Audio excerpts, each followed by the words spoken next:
Hi guys, this is James Sinclair and you're watching me on YouTube, Instagram, LinkedIn, all of the channels, and I'm here today for the first time with someone at the start of our videos. His name's Siam Kidd. He is a member of the Entrepreneurs Network, a good friend of mine. We've known each other a few years now. Siam, say hello to everyone. Hey, good to be here. He's good to be here. It's absolutely fantastic. Now, what I want to talk about is Siam's real speciality. He's the man that I know that knows the most about cryptocurrencies, and they're still dominating the news. That's you, isn't it, Siam? Yes, I like to think so. Yeah, good. What did you do before that? You've got I've been a Forex and currency trader. Trader. So what I really want to do is just spend sort of 3 or 4 minutes just like the obvious questions about cryptocurrency. Now, I don't do cryptocurrency, but I do believe that it is going to be something of the future, especially with this blockchain technology. First of all, because lots of people don't understand what blockchain is. What is blockchain? Or, in a nutshell, it's a public ledger. I guess the easiest way would be, imagine a Google spreadsheet. Yep. Everyone can see it, everyone has access to it, everyone can put stuff on it.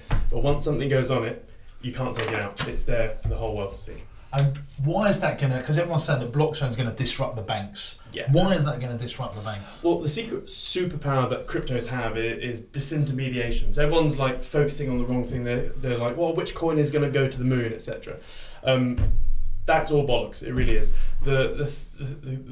It's the decentralization. So we're seeing this wave of disintermediation already. So Uber, the world's biggest taxi company, has no taxis. Airbnb, the world's biggest hotel, like Spotify, etc. So these are disruptors disrupting existing industries right now. But at the end of the day, they are still central points of control, trust, power. And what cryptos does is it basically gets rid of any middleman. Yeah. Because all these, they're just middlemen taking a little slice. So if we had something like Uber, let's call it Duber, disintermediate, crypto Uber or whatever. Well, if they got rid of basically that central middleman, they can make taxis cheaper. Got it.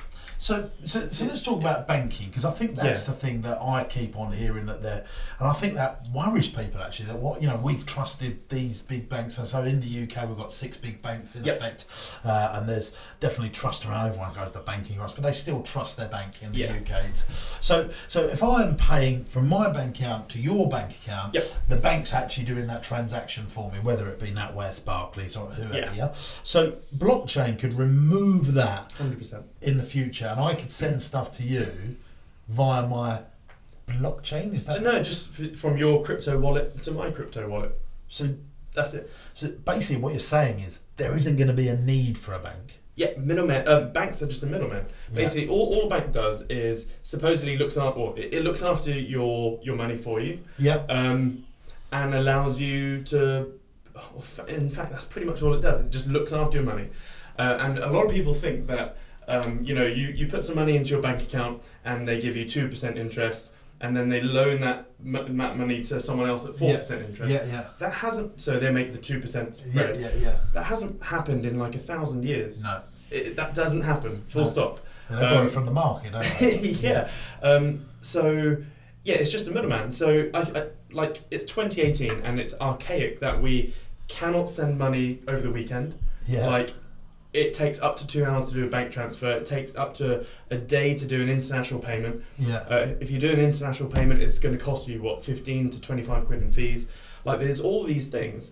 And it just slows the velocity of money down. And as you know, GDP is not, like some people say GDP is the amount of money sloshing around the economy.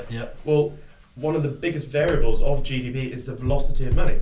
Wow. If we have £1 and I buy that bottle of water for you for £1, you've overcharged me, but it's £1 GDP. If then you buy something from me for £1, that £1 is now done £2 worth of transactions. It's the velocity of money. And banks basically slow velocity of money, velocity of currency and transactions down.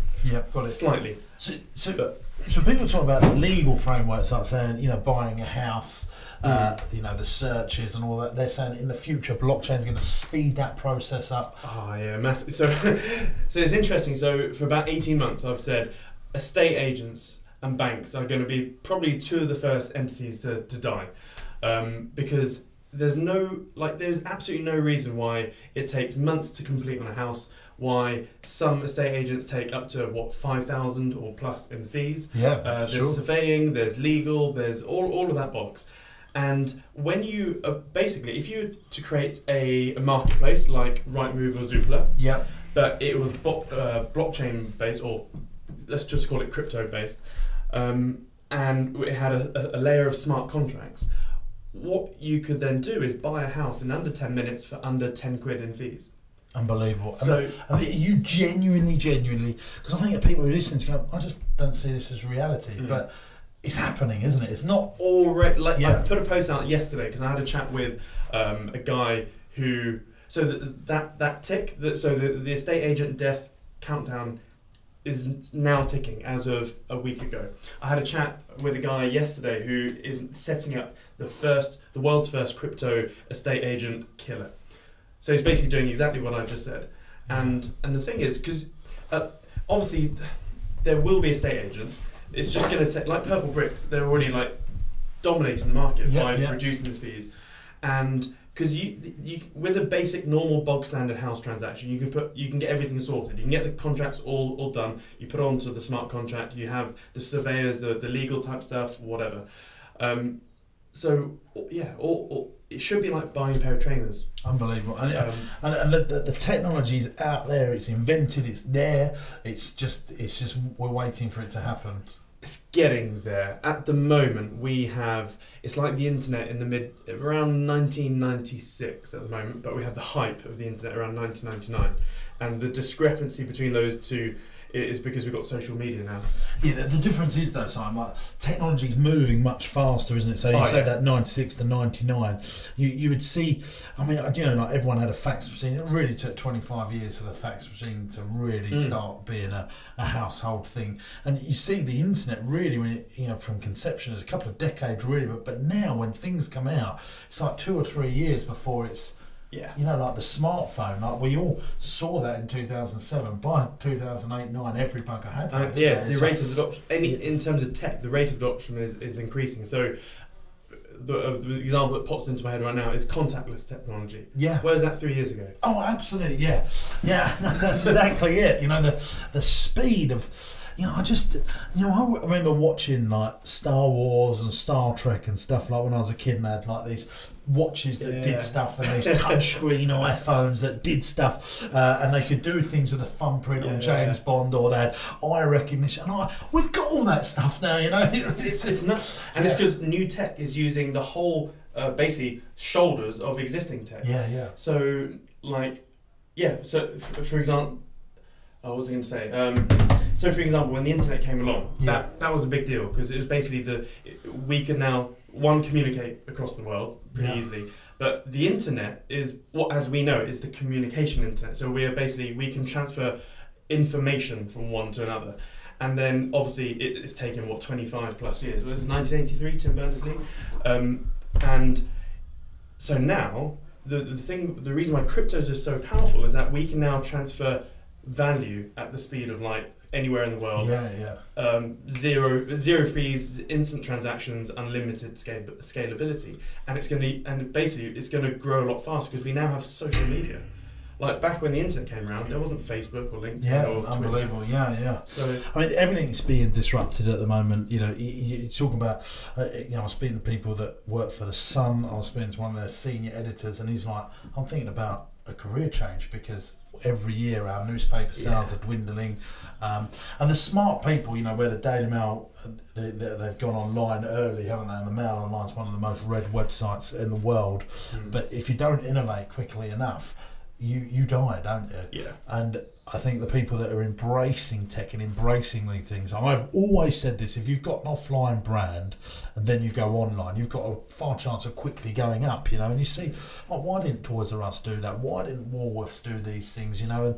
And that's why, you know, we're seeing so much change in the high street as well. And at the same time, you know, just as my little thing, Sian, that I have to ump about is government are not helping people get through that change because they're taxing them more For me, like our business rate's gone up 160-ish, 70-ish thousand from a year ago to now. So while we try and change our business, that it causes even more problems. So I think if it's ridiculous. Yeah, it's tough. Yeah. So but we've got to carry on innovating and marketing. You employ 400 odd people. Like you are you're the cash cow for the government. Well, we've worked out we send just shy of 50% of our revenue, so that's 6 million quid to the government every year in various taxes, whether it be national insurance, insurance premium tax, that's one I just don't want to talk about, VAT, business rates, fuel duty, all these things mounting up. And that's why I think when you look at why does cryptocurrencies exist, because I just think we've got to be really careful as a country. I'm talking about the UK here. The ability for people to get out of the UK and create their own life elsewhere was, 20, 30, 40 years ago was, oh my God, what do we do? How are we going to get our information and move everything? If all of those barriers are removed, going to live in Dubai is just like hopping on a plane and everything comes with you. And I think you don't need to worry about bank accounts because it's on the internet. So I think that right. So is there a difference between cryptocurrencies and blockchain? What's the differences? So a blockchain, as I said, in the basic sense, is a public ledger. So it's like a spreadsheet. And who owns that? It depends. Again, it depends, because you can create, right now, you could create Partyman blockchain and it could be completely private, no one has access to. Yeah. And so people get their knickers in twist between public blockchains and private blockchains. So public one is one that everyone can see and it's open, transparent, etc. Yeah. And that's good for certain things. So, for example, the voting system, it's a shambles at the moment. Like, it's 2018 and we still got to walk to bloody post office, or not post office, village hall. Yeah. Play a paper. Whereas if you had the voting system on a public blockchain where it's completely transparent, immutable, and no one could hack it, etc., that would actually gain more trust, in the voting system. Yeah. Whereas a private blockchain is 100% necessary in many things. I take it you probably have a whole bunch of spreadsheets in your business. Yeah. You wouldn't want the public to see them, would you? No. Exactly. So that is a good example when you would need a private blockchain, just like the pensions. Like Aviva has millions, or billions, if not trillions of billions of pension money. Aviva wouldn't want the whole world to see who has what pension, etc. So there's two types. So going back to your question, a crypto. Let's start off with a crypto first. So digital currency is not new. The banks created digi-currencies in the 1960s, and 97% of all currency on the planet right now is digital. Like, it's nothing new. But the thing is, with a digital currency, whether it's a dollar or whatever, it's secured and governed by a bank. Yeah. Well, normally a central bank. So if the Bank of England wants to print more pounds, it can simply 100 and then press enter. So it's secured and governed by it. And we trust it because the government says it's worth whatever, and they demand that we pay our taxes in the pound, etc. Yeah. So that's what a digital currency is, as we know. That's what money is. A crypto is exactly the same. It's a digital currency, but it's secured and governed by cryptography, so maths. So once a crypto has been launched, and it's got the whole rules that it has, like Bitcoin, there will only ever be 21 million Bitcoin ever in existence. No one can print more Bitcoin. It can't happen. No one, or so far, it hasn't been hacked, and no one can sort of control it or influence it. If the world changes, we don't know who owns it. No. So Satoshi Nakamoto is the creator of Bitcoin, whether it's he, she, or they, but no one knows who he, she, or they are. I've got my feelings, but yeah. What's your feelings? You don't want to say? Do you have a tinfoil hat anywhere? Okay, but let's backtrack this. So I came up with this theory about, again, 18 months ago, and I sound like an absolute idiot. But as time goes on and tech is progressing, I'm becoming more and more, actually it's a sound thought. So one of the things, when I say it's secured by cryptography, one of the security protocols which secures 95% of all cryptos on the planet and many other systems on the planet is a thing called SHA-256 bit encryption. And so that is basically, it's pretty much impossible to do a brute force attack. When I say a brute force attack, what that means is if you have a 4-digit password, like I could go 0001, no, 0002, no, and basically just go through the whole combination. That's a brute force attack in basic sense. So put it this way, the whole world is basically secured by SHA-256. Who created SHA-256? Do you know? No. The NSA, the National Security Agency, the as in the US sneaky beaky, the one that does all the spying on everyone. Also, in the 90s, the NSA also released a paper detailing a global new currency.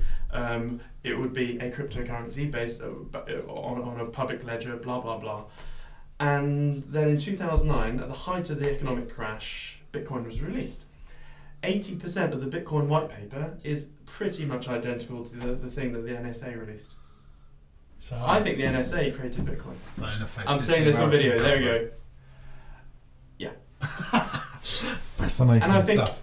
I mean, put it this way. Can I go one level? Yeah, go on. Like, I don't think it's just the US. I think. Okay, let's really rewind. 1907. We had the panic of 1907. One of the biggest crashes in human history. And what happened? It was a banking crash. The public hated the banks. In 1907, they're like, get rid of the banks, get rid of central banks. I mean, it's in the US Constitution, it's illegal to have a central bank. So what happened is, so in 1907 to 1909, the panic, mass panic, and there was massive calls for banking reformation, etc. And so what happened is that Senator Aldrich, sorry if I'm boring you, but this does make sense. Like, if you understand the past, you can really understand what's going on right now. Yeah. So can. So Senator Aldrich convened a meeting in Jekyll Island in America, and he basically got the richest movers on the planet. In secret, this is all secret, by the way. Yeah, I've seen this. Oh, you know the monster of Jekyll Island? Yeah, I watched this. Yeah. Have you? Oh, it's cool. a documentary I've seen on this. Amazing. No one's aware of that. Basically, they got J.P. Morgan, the Rothschilds, the Rockefellers, the Warburgs, a Saudi family, a Chinese family, a few European families. They had Senator Aldrich. Basically, they're 13 founding fathers of what we now know as the Federal Reserve, and they basically, it was so secret that they told each person to travel to Jekyll Island at night. No one could be on the same train. They had to wear a hat and a trench coat, and they weren't allowed an entourage, because these people today were as famous as Branson, Elon Musk, etc. Yeah, yeah. And so basically, over the space of 2 weeks, they all met at this island. In this cottage. They say cottage, you think a tiny little, it's like this freaking mansion with wings. And they basically hashed out the new global monetary system, and they created a thing called the National Reserve Association. They then took that to Congress. They got laughed out because it was like a Ponzi scheme. And then, so basically for 4 years, they kept going back, no, this, and then eventually, oh, we got the Federal Reserve, blah, blah, blah. So, and the thing is, the Federal Reserve is the US central bank. It's a private entity with private shareholders that pay their shareholders 6% divvies a year. And to this day, no one knows who the shareholders are. At all. So, and the reason this was all secret is because if the public found out that all the world's biggest bankers were meeting to create a brand new banking system, it would have been like the Foxes trying to hash out a new coup and security system for the chicken hen. Like, they wouldn't have had it. So fast forward to today, sorry, I'll get to my point now. There is a, in fact, Matty Chudders, I'm going to use you as our sort of, whatever the word is. Would you say that the public in general are starting to distrust the banking system? Yeah. We have a yes over here and we have a yes over here. Cool. And I would think most people would agree. And we've had libel, we've had all of these sort of, things. And you have to always put your head where the big bankers are. So, for example, if there was a big bank with no morals and one of the bastard banks, etc., not many people know that. Yeah, the higher management may come up with a plan, but guess who executes it? It's the traders. They get the head trader in, and then the head trader goes, all the traders, this is what we need to do, go. So I'm a trader, and I think like a trader, and I know how bank traders think, and basically, if, let's say, you've spent from 1913 till now amassing all of this power, all the central banks have got all this power around the world, the IMF, the World Bank, the banking Bank for International Settlement for BIS, the top three. By the way, they're all private institutes. If like you could see your power is sort of waning, what would you do to retain power? Because whatever you sort of come up with, you're probably going to have massive backlash or resistance by basically anyone that's anti-establishment, anti-bank, anti-whatever, libertarians, free thinkers, all that sort of stuff. That's like a growing movement now. So if I was, a sneaky beaky banker wanker, I would basically create cryptos and go, hey, libertarians, this is this is the bank killer. This is going to kill the banks. This is going to basically put power back to the people, blah, blah, blah, and let them just let it go viral themselves. Basically, get your enemy to spread your thing, which you've got a secret back door to. Well, that's one theory. Anyway, I'll shush now and go back to... So, going back to the types of cryptocurrency, Siam. You're not going to be able to release this, are you? No, we'll release it. The types of cryptocurrencies that there are out there, which are the ones that you're into, or what's got to be, where do people start with this? There's not many. So, there's over 1,650 cryptos on the planet. Is there really? Yeah. People think Bitcoin and Ethereum, there's like two. No, there's about 1,650 of them. There's about, or just 2018 alone, there's another 2,000 coming online. And you've probably got another 1,000 of them falling by the roadside. So how can you start a cryptocurrency? Why don't you start one? You can literally go online and copy, Control-C, Control-V, change the names, and you've created a brand new crypto. The reason I haven't set up a crypto yet is because I don't want to add to the world of bullshit coins. Yeah. Like I'm the biggest critic of cryptos because the whole market is 1% utility value, where tiny amount are actually doing good in the world, and it's 99% bullshit, hope, fake news, dreams, and lust, and all the. It's just greed, isn't it? See, my thing is with it, Simon. Everyone tells me how much their cryptocurrencies are worth in pounds or in dollars. Yeah. That's my problem with it. So yeah. You still value currency then? Because people go to me, my bitcoins are worth £10,000. Yeah. I go, why don't you just say they're worth 100 bitcoins? Yeah, because the paradigm shift hasn't happened yet. Yeah. So eventually, like your son's 18 months? Yeah. Yeah, mine's 2, and I've got a 2-month-old. By the time they're all of them are 16, like it won't be crypto. Like, Dad, it's just money. What are you on about? The paradigm shift hasn't happened at the moment. If you make profits, as I said, so all I'm doing is I'm making profits from this really scammy market. I'm extracting shitty profits and then I'm putting them into real tangible cash flowing assets. Because eventually it's all going to pop. 100% is going to pop. So what let's just come back. So what have you done with your money then? So how much you put in, you pulled out. Okay. And you continue to do it? Yeah. So I always put my money where my mouth is. So I opened up a live $25,000 account, and then in the space of 4 months ran that up to $1.1 million. Oh my God! So yeah. So you made that. You put 100 in and made 1. No, put $25,000 in. $25,000. Yeah. And you turn that into 1.1. But $1 million. Yeah, $1 million. But during that, I also added in another sort of $100,000. So really, the 20 without $1 million quid. Basically, 25 to $1 million dollars. However, as it was going up, what I did is I took $250,000 out. And then I plunked it back into my company straight. And basically, as I said, I want cash flowing assets. And for me at the moment, I'm more of a business owner than a crypto specialist because I just took that, I plunked it into my businesses, grew my businesses. And so what I wanted to do is that, like, if we had, if everything went shit tong or whatever, and my cryptos went to zero, I wanted a cash flow from that. And so I then basically pumped as much through Facebook and then into my businesses. So already we've created, in fact, Matt doesn't know. So probably we've increased our membership base. So we've already generated an extra 10 grand a month in residual income from it. So if everything went to zero right now, I'm laughing because I turned $25,000 into an extra 10 grand a month, £10,000 per month. Yeah. So it hit 1 million, and then we've had basically a 70% sell-off since sort of Christmas, Boxing Day onwards. And I did get out, so unfortunately Bitcoin peaked at around $19,800, and then because I was so busy with, like, you know what it's like, I got distracted and I got out of Bitcoin at 11,500. Well, I was never in Bitcoin, but I sold everything. I told all my students, get the hell out of cryptos. And for 2 months, 3 months, I was out of cryptos. You're back in now? I'm now in. So here's the weird thing. Even though we've had a 70% sell-off with pretty much everything, I've doubled my token holdings. So if I had $5,000, yeah, would you tell someone to put it into cryptocurrency? Right now, yes, 100%. Would you? If it's risk capital. Yeah. That's the key thing here. And risk capital, for those unfamiliar, is capital which you can afford to lose. Yeah. And whether that's 50 quid or $5,000. So for you, $5,000 is risk capital. Or probably 500 grand for you, mate. So give me 500 grand.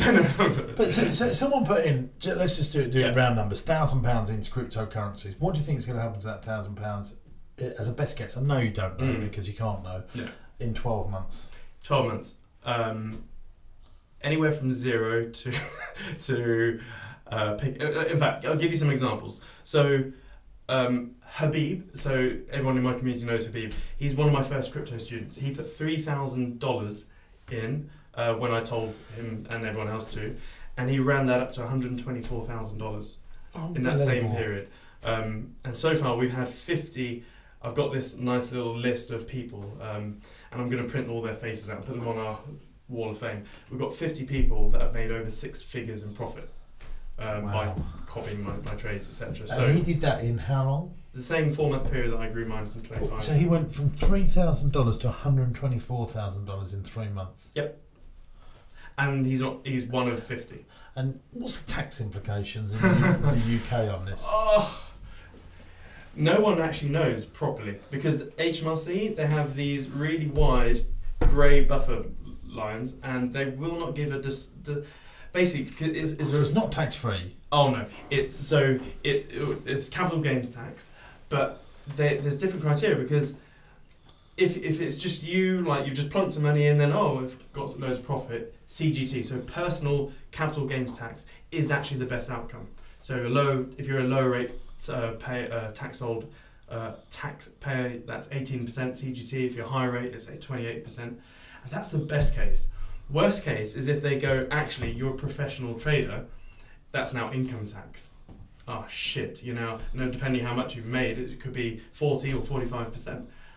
If it's through a business, it was a 19% corporation tax. Yeah. But the thing is, it all depends whether you are in and out, or you buy, hold and forget. And what I typically say, like the safest thing you could do is whatever risk capital we have, put it into this portfolio of this basket of cryptos that I suggest, grab a beer and come back in 2 years. And it'll be either 0 or millions. I think it's a binary outcome. And the thing is, if you have, when you have a new emerging tech, you have 3 distinct phases. You have the punt phase, the speculation phase, and the established phase. In the punt phase, you don't know whether it's going to be here in 2 minutes or 20 years. No one, and it's like VHS versus Betamax. You don't know. Then VHS 1, Betamax in the gutter, VHS 1, and then it went straight into the speculation phase. So when something gets into the speculation phase, you know it's going to be here for a while.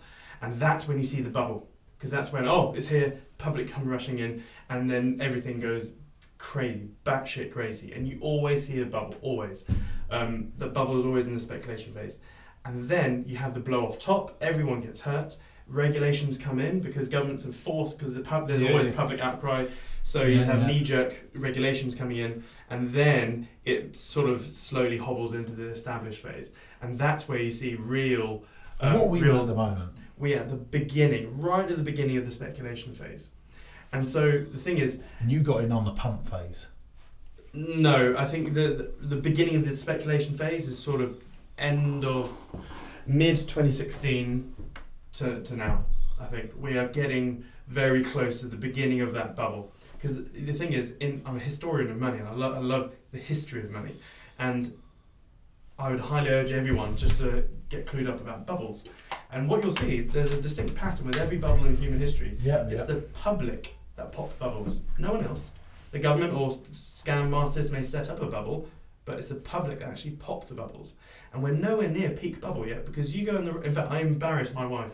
Every restaurant we go, I'm always asking the waiters and waitresses, are you into Bitcoin or cryptos or whatever? No one's ever heard of it. Interesting. So in your opinion, what's the safest cryptocurrency out there? Neo. Well, it depends. Safest or best, highest reward. Oh, I don't know. Two differences there. Oh dear. Well, what's the highest reward? So, okay, that's a harder question because it could be anything. I mean, Verge. I was in Verge last year. Verge went up 1,000,000% in 12 months. Stratis, unbelievable, I know, isn't it? Stratis went up 86,000%, and why are these crazy names sound like superheroes? Where have they got them all from?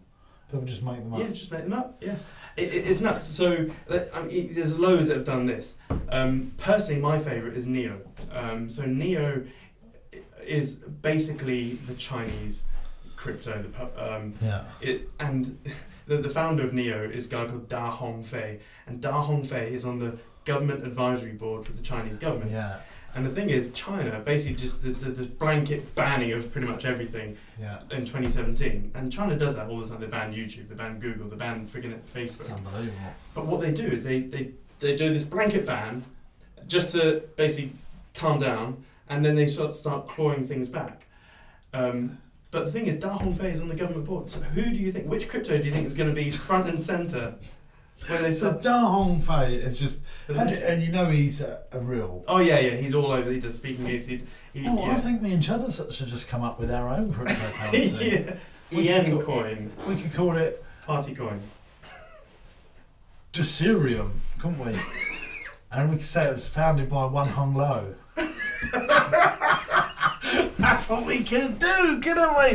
We can just make it up. Well, it just proves, though, that we are all living, because I've been saying this for years, that money is made up in this. Yeah, everything's underpinned by confidence. Yeah, it is. So I'm still giggling at one low.